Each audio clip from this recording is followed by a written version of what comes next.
Hello বন্ধুরা, এই সপ্তাহের উইকেন্ডে আমি আসামের মিনি কাজিরাঙ্গা অর্থাৎ পবিত্রা জঙ্গলের অ্যাক্সিং গন্ডার দেখতে গেছিলাম।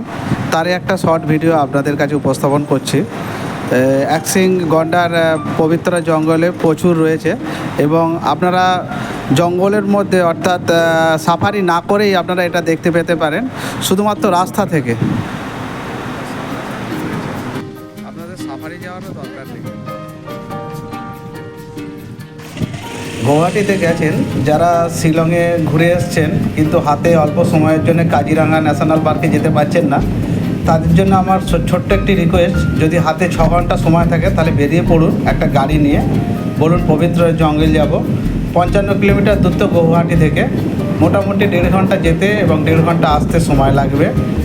আরামে ঘুরে আসতে পারবেন 6-7 ঘন্টার মধ্যে। এলিফ্যান্ট সাফারি, জিপ সাফারি দুটোই এখানে হয়ে থাকে। আপনারা যদি সাফারি করতে নাও চান, বাইরে থেকেও গন্ডার দেখতে পেতে পারেন এবং বন্য প্রাণীর সঙ্গে ইন্টিমেসি হতে পারে, দেখতে পেতে পারেন আরামে। তাই অবশ্যই যদি হাতে কম সময় থাকবে তাহলে আমি বলবো একবার পবিত্র জঙ্গলে আপনারা ঘুরে আসুন এবং একবার ফরেস্টের একটা সুন্দর ভিউ, একটা সুন্দর দৃশ্য আপনারা দেখে আসুন।